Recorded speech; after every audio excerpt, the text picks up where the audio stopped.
Good morning, everyone. I am Mrs. Esther Massey. Let's start with English lecture for classes 9. Today I'll explain the second chapter of your textbook from poetry section, which is Sympathy, composed by Charles Mackay. Charles Mackay was a Scottish poet, journalist and a songwriter. He was born in Perth, Scotland on 27th March 1814. He spent much of his early life in France. Coming to London in 1834, he engaged in journalism. His poems are well known for its simplicity and lyrical qualities. Mackay died in London on 24 December 1889. Now, coming to the poem Sympathy, it consists of 16 lines in total. These lines are not divided into stanzas. Here, they are divided into meaningful segments in order to make the poem easier to follow and understand. This poem is written in the form of first person. Hence, we can assume that the speaker of the poem is the poet himself. Now I'll read the lines of the poem and explain it to you. I lay in sorrow, deep distressed, my grief a proud man heard. His looks were cold, he gave me gold, but not a kindly word. In these lines, the poet describes an incident where he was lying on the ground. Perhaps he was injured. In any case, it is clear that he was experiencing some kind of grief. As a result, he was sorrowful and depressed. He needed help.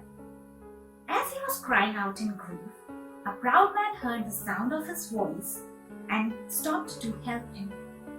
The poet could figure out that he was proud of his wealth because the only way in which the man helped him was to provide him with money to get himself treated. Apart from that, there was no emotion as such on the man's face. He did not speak much to the poet and did not try to console him either. My sorrow past, I paid him back the gold he gave to me, then stood erect and spoke my thanks and blessed his charity. In these lines, the poet describes what happened to him after he had recovered from the previously described incident. He says that his bad time had come to an end and he was able to repay the man who had helped him in the form of returning the money he had lent the poet. After repaying him, the poet stood upright and thanked him. In addition to this, the poet offered the man what he had not offered the poet, a kind word. The poet tells the man that God will certainly reward him for his charity. I lay in want and grief and pain, a poor man passed my way. He bound my head, he gave me bread, and watched me night and day.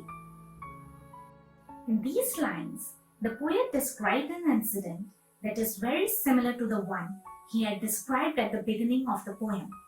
He says that he had been lying on the ground, injured as before. He was sad as he had been back then. He was also in a lot of pain. He desperately wanted some help. A poor man was walking by that place and he stopped to help the poet. Instead of giving the poet money as the proud man had, he bandaged the poet's injured head and gave him some food and drink to restore his health. He stayed by the poet's bedside in the daytime as well as the night time till he had recovered fully. How shall I pay him back again for all he did to me? Oh, gold is great, but greater far is heavenly sympathy. In these lines, the poet wondered how he will pay back the poor man who had taken such good care of him.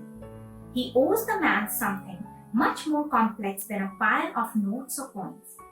What he owes the man isn't even anything that has a physical manifestation. Therefore, it will be rather difficult to repay the man. This is when the poet comes to a great realization.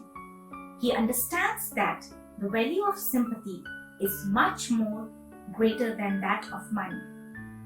Money can certainly help you in times of need, but sympathy from a fellow being can lift your spirit and give you the strength to fight against any circumstances.